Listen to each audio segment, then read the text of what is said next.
Hello! అందరికీ నమస్కారం. అందరూ ఎలా ఉన్నారు? ఈ వీడియోలో తెలంగాణ స్పెషల్ బగారా రైస్ మీకు ఆల్రెడీ తెలిసే ఉంటుంది. ఇది నేను ఎలా చేయాలో చూపించానండి.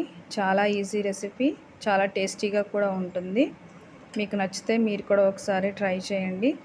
ఎప్పుడు దమ్ బిర్యానీ అలాగే పులావ్ కాకుండా ఇది చాలా తక్కువ టైంలో మినిమమ్ 10-15 మినిట్స్‌లో అయిపోతుందండి. చాలా టేస్టీగా ఉంటుంది.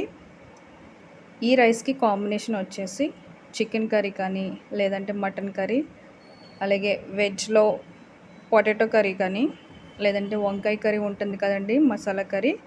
దానితో ట్రై చేసినా చాలా బావుంటుందండి. చాలా తొందరగా కూడా అయిపోతుంది. ఒకసారి మీరు ట్రై చేయండి. ఇందులో మనకి బిర్యానీ స్పైసెస్ ఏమి వేయనవసరం లేదు.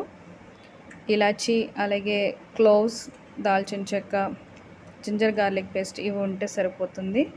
మీకు నచ్చితే ఈ రెసిపీ ఒకసారి ట్రై చేయండి. Thank you so much for watching. మీకు నచ్చితే లైక్ చేసి సబ్స్క్రైబ్ చేసుకోండి.